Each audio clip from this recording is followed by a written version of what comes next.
Alright, I'm gonna bring to you another 2v2 commentary with myself and Aaron this time.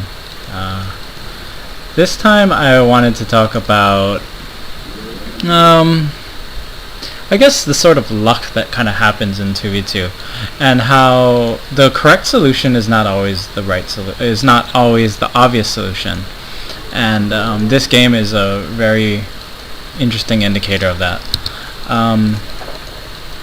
So we know these two guys are double Zerg. We don't really know anything else.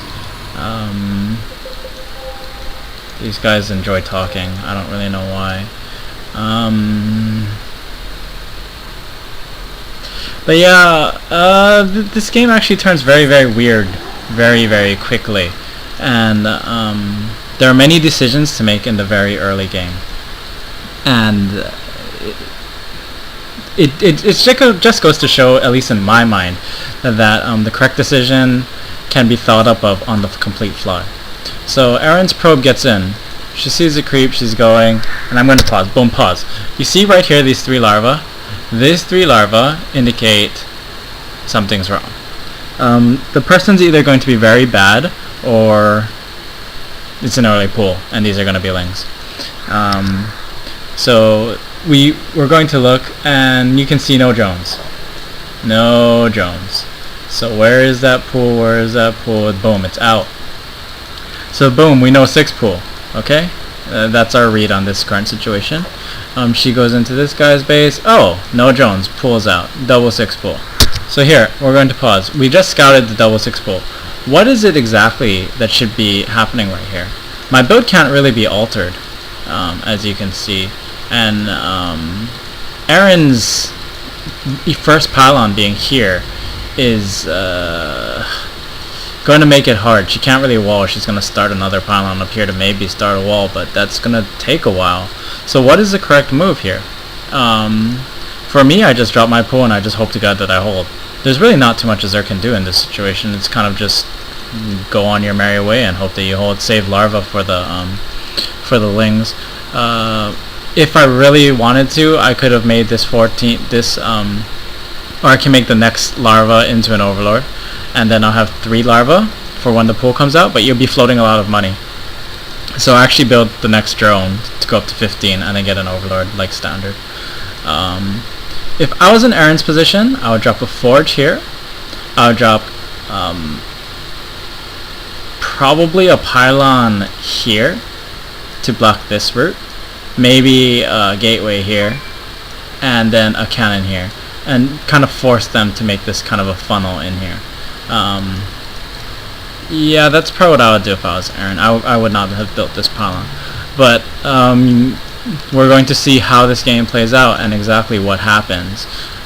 You know now what my reaction would have been. So, as this game goes on, you're going to see, here's my next drone. If this had been an overlord, I would have 3 larvae. You'll see. But it's just not economically strong. It's not. I don't know. I just really don't like it. It feels awkward. I probably should have, though. I probably should have, just in retrospect. So here goes Aaron, building this forge, building this pylon. See, this forge isn't even going to be up when these lings come in. But now here comes the interesting thing. She builds this other pylon. Now, what this does is that you see this delay that's going to happen here. Now, if Aaron really wanted to, we can see her money. She could drop a gateway here and another pylon here, or something like that, and just keep making a wall. Unfortunately, she doesn't. But here's the thing: how much time did she buy with this wall? Let's go back just a little bit. So the lings actually arrive at, I want to say, close to 3 minutes. Let's see. We're looking down here. 3 minutes. Boom. So they're actually in the base at 3:05. Let's see how much time she buys. Remember now, if they're in the base at 3:05, my lings don't even start yet. They enter the base at 3:28. So she bought 23 seconds. Now 23 seconds is an enormous amount of game time. She bought enough time for my links to actually pop out. And now she's making, by running her probe, she makes them make a decision. And they decide to kill this pylon, which is arguably wrong. So here I get them in the choke point. The queen comes out because the queen has range. It'll be good. I know if this spine comes out, I'm going to hold. That's my 100% read on this. I probably should have built another queen since I'm kind of floating money, and that's like the super safe thing to do. Remember, queens don't require larva, and the fact that they're all minerals, and they're very good defensive units. Tons of HP, 1 armor, they're very good. So here, just gonna kind of turn to a micro war where Teal just absolutely screws up, like just completely blowing it. He's blowing it right now. Purple's not even there. Purple killing a forge is kind of pointless, and we're starting to fight back. But here is exactly where the game starts to turn. My speed kicks in. They're not gonna have speed when there's 7 pull. They're probably not even mining gas at this point. And you can see the drone count here, 14. I have more than both of them combined. This means my production is going to be way higher because I can use my money so much easier. Oh, you saw me cancel because I built like 3 overlords or something. I don't know. That's really bad. So now that we can go on the offensive and we have speed, and I know he can't break me because of the queen and the spine. Like even if they counterattack, this game basically is going to end. And this game is entirely because Aaron did this wall off that prevented them from getting in at the right time. Now, if she had done what I would have done, which is forge pylon gateway here, and then try to get the cannon up. Number 1, the cannon might not have gone up. In fact, I doubt it would have. Number 2, if they just ran in here, they would have just killed me. So her decision to do this effectively sacrifices her own self.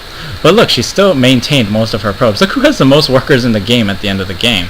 And so even though she kind of does sacrifice her base, she accepts, hey, if they kill my base, then we're going to win this game. But the stalling of it was a huge thing. And it just shows that, you know, there's a lot of unorthodox methods to help to winning games. Just remember, when you see a really quick rush like that, the strength of it is the speed of it, how quickly it gets there. So doing something like this is so strong, and it slows it down by so much. That was a timing of almost a 9 pull instead of a 7 pull, 6 pull, 7 pull, whatever. So that was huge, and that ended up winning the game. So just think on your feet when you're playing the game. Try and figure out what is the best option. I definitely learned something in this game, to be 100% honest, because I wouldn't have done this, but it won the game. So GG, and I'll see you next time.